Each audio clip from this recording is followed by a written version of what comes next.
नमस्कार, मैं सुनील अभय और आप देख रहे हैं एचडी न्यूज़ इंडिया। आज मान्यवर काशीराम साहब का 90वां जन्म दिवस है और आज ही के दिन वो बहुजन महानायक मान्यवर काशीराम साहब ने बहुजनों को एकजुट करने के लिए जो बीड़ा उठाया था, उन्होंने DS4 बनाया, उसके बाद BSP बनाई, बहुजनों को एकजुट किया और 4 बार सत्ता यूपी में दिलवाई, जो कि सरकार को देखने में भी मिला।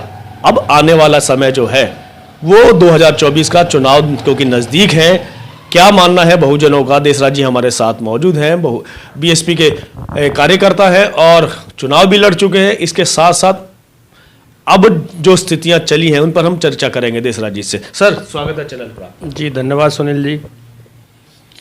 2024 का चुनाव नज़दीक है, मान्यवर साहब का आज 90वां जन्म दिवस है जी। बहुजन किस ओर जाने वाला है 2024 के चुनाव में? देखिए, आज साहब का 90वां जन्मदिन है। हम पार्टी के सभी कार्यकर्ता, समर्थक और पदाधिकारियों को साहब के जन्मदिन की बधाई देते हैं और हम सभी से रिक्वेस्ट करेंगे कि भी आज के दिन आप प्रण लेंगे। साहब कांशीराम ने जो आपको मार्गदर्शन दिया है उस मार्गदर्शन पर आप काम करें और आने वाला जो समय है वो माननीय बहन जी का है। जो सरकार देश में आज चल रही है वो खाली मीडिया में चल रही है, ज़मीन पर कुछ नज़र नहीं आ रहा है। जो 2-4 जगह काम नज़र आ भी रहा है इनका, तो वो भी पूरा नहीं हो रहा है। अधूरे कामों पर जाकर नारियल फोड़ रहे हैं। माननीय बहन जी ने कभी ऐसे कोई काम नहीं किया कि अधूरे काम पर जाकर नारियल फोड़ें। एक सवाल यहाँ पर ये आता है कि बहुजनों का एक मानना तो है कि बहुजन के नेता जो हैं वो प्रधानमंत्री बने, लेकिन कौन होगा, कैसे होगा, ये अभी सुगबुगाहट बनी हुई है। और जिस तरीके से बहन जी ने तटस्थ रह करके, अलग रह करके अपने आप को चुनाव में लड़ाने की बात करी है पूरे देश में, तो इससे BSP को फायदा होगा या नुकसान?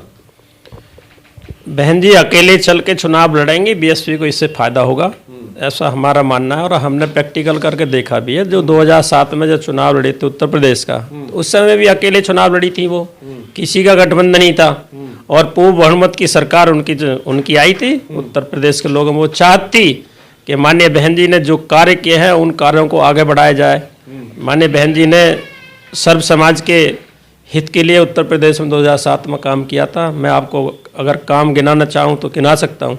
जैसे लखनऊ के अंदर एक विकलांग यूनिवर्सिटी है शकुंतला मिश्रा के नाम से, और आपका उर्दू फारसी कॉलेज बहन जी ने वहाँ खोला। शेड्यूल कास्ट के लिए तो उन्होंने SC/ST कोचिंग सेंटर खोले।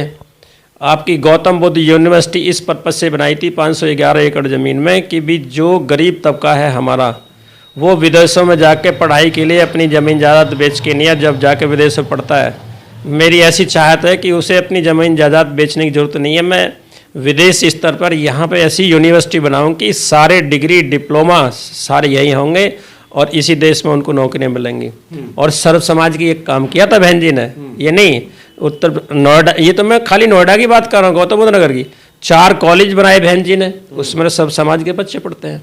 बहन जी ने कोई डिस्ट्रिक्ट नहीं छोड़ा जहाँ की सर्व समाज की नेता मानी जाती है बहन जी, मगर उसके बावजूद भी उनको प्रधानमंत्री बनाने के लिए सर्व समाज आगे क्यों नहीं है? और बहुजन समाज जो है वो छिटका हुआ, बटा हुआ क्यों है? क्योंकि अलग अलग पार्टियां हैं, अलग अलग संगठन है, एकजुट होने को तैयार ही नहीं है, तो फिर कैसे सत्ता प्राप्त करेंगे आप?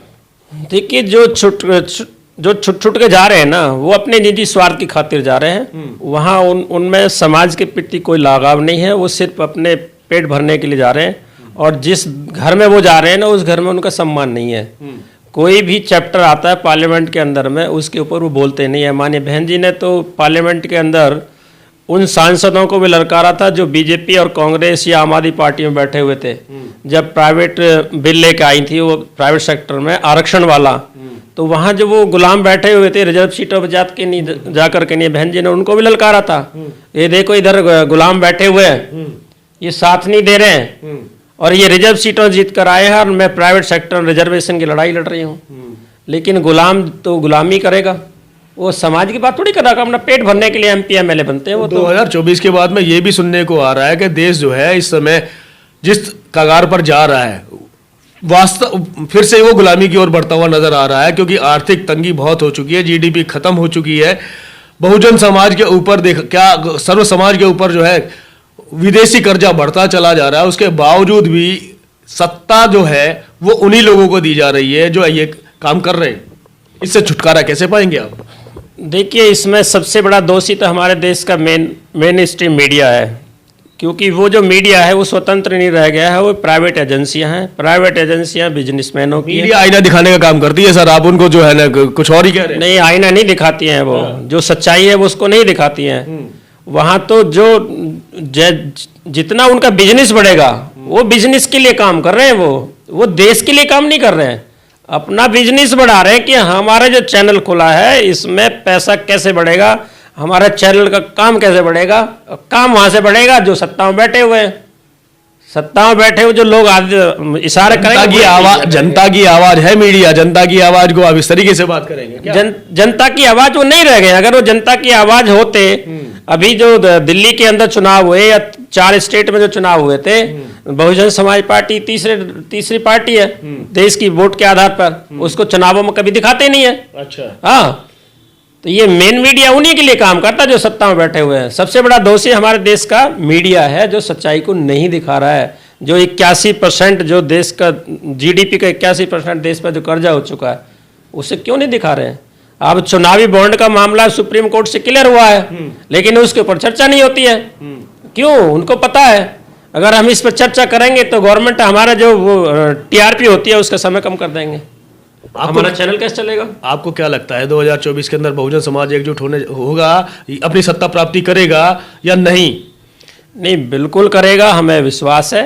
माननीय बहन जी की नीति जो है वो बहुत अच्छी है बहुजन समाज के हित में। और जो पेट भरे लोग हैं, जिनको अपना पेट भरना, वो तो कहीं भी जा सकते हैं, उनको ना बहन जी रोक सकती है, समझे जी। और इस तरह के लोग हर समाज में होते हैं, सिर्फ अपने पेट भरने के लिए किसी भी दल में जा सकते हैं, उनसे किसी का भला नहीं होता, सिर्फ अपना भला करते हैं वो। बीएसपी की जब हम बार बार बात करते हैं तो एक बात ये भी आ रही है सामने कि 2024 के बाद में बीएसपी बिल्कुल खत्म हो जाएगी, बीएसपी का कोई 0 सीट मिलेगी, 2024 के चुनाव में कोई सीट नहीं आने वाली, तो फिर बहुजनों का भला कैसे करोगे आप? देखिए, बीएसपी एक मिशन मूवमेंट है, ठीक है, एक विचारधारा है। एमपी एमएलए आए ना आए, लेकिन हमारी विचारधारा नहीं मरनी चाहिए। विचारधारा मर गई तो हम सब मर गए। हमें तो अपनी विचारधारा की लड़ाई लड़नी है। एमपी एमएलए कोई बड़ी चीज नहीं है। एमपी एमएलए कभी भी पैदा हो जाएंगे अगर हमारी विचारधारा होगी तो। परंतु अगर 2024 के बाद चुनाव ही नहीं हुए तो फिर उस विचारधारा का क्या करेंगे आप? क्योंकि उस समय तो फिर वो नीति चल जाएगी तानाशाही वाली और गुलाम बनाने वाली, फिर आप लोग कैसे अपने आप को बचा पाएंगे? देखिए, जनता के सामने सरकार भी फेल हो जाती है, कोर्ट अदालतें भी फेल हो जाती है, जनता में वो बड़ी ताकत होती है। चुनाव 2024 के बाद चुनाव नहीं होंगे, ऐसा नहीं है कि चुनाव नहीं होंगे। देश, किसी भी देश का संविधान, वन नेशन वन इलेक्शन की बात शुरू हो चुकी है। वन नेशन वन इलेक्शन की बात शुरू हो चुकी है। आज पेपर में भी आया है कि 2 बार में चुनाव होने चाहिए, क्योंकि बार चुनाव होने से देश के ऊपर में आर्थिक वजन बढ़ता है जी। उनका कहना ये है। बिल्कुल ठीक है, तो ये तो सच्चाई है भाई। हर 6 महीने में, साल में कहीं ना कहीं चुनाव होते रहते हैं। सरकार वहां बिजी रहती है, विपक्ष भी वहां बिजी होता है, लेकिन धरातल पर काम नहीं हो पाते क्योंकि आचार संहिता लागू हो जाती है। ठीक है, तो ऐसा नहीं कि एक देश एक चुनाव, एक देश एक चुनाव ठीक है, लेकिन अगर सरकार 1 साल के बाद गिर जाएगी, चुनाव तो फिर होगा वो।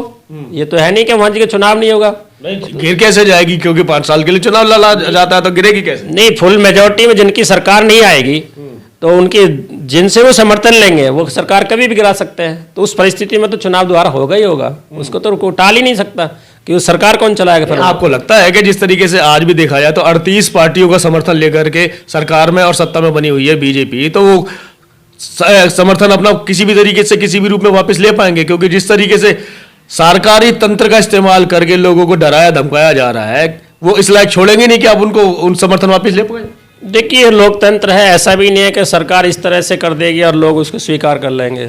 आज वो समय नहीं है जब कभी मीडिया नहीं हुआ करता था, और आज तो सोशल मीडिया का ज़माना है। आज तो हर चौराहे की न्यूज़ मिल जाती है। मेन स्ट्रीम मीडिया नहीं दिखाता है तो सोशल मीडिया से सारी न्यूज़ मिल जाती है, जिनको मेन मीडिया छिपाना चाहता है।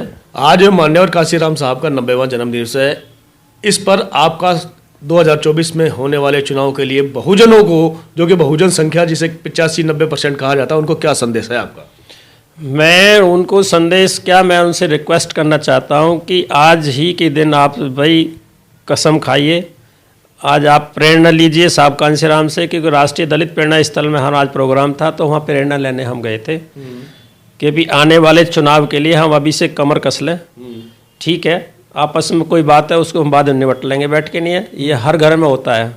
ठीक है, तो हम आज से ही प्रण करके बैठे हुए हैं कि भी आने वाले समय के लिए चुनाव जो अब आ रहा है उसके लिए हम पूरी मेहनत करेंगे और अपने सभी कार्यकर्ताओं समर्थकों को सबसे अपील करेंगे कि भाई साहब का जो सपना अधूरा रह गया है इस देश में उसको हम पूरा करेंगे और बाबा साहब का जो सपना है उसको हम पूरा करेंगे।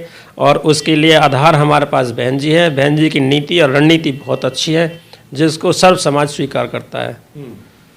तो मैं ही यही रिक्वेस्ट करना चाहता हूँ सभी कार्यकर्ताओं से और पदाधिकारियों से कि तो ये थे हमारे साथ देसराज जी और उन्होंने साहब को एक छोटी सी बात में आधार बना करके कह दिया है कि अगर सर्व समाज की अगर कोई नेता है तो वो है बहन जी, और अपने हक और अधिकार अगर बचाना है, संविधान को बचाना है, अपने आप को बचाना है तो बीएसपी को सत्ता में लाना है।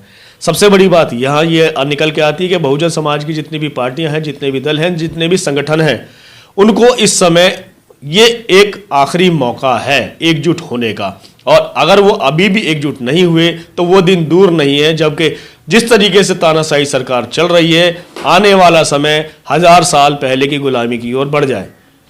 ये सोचते हुए, ये ध्यान में रखते हुए आपको 2024 में वोट करना है कि अपनी सत्ता लानी है या वापस गुलामी स्वीकार करनी है।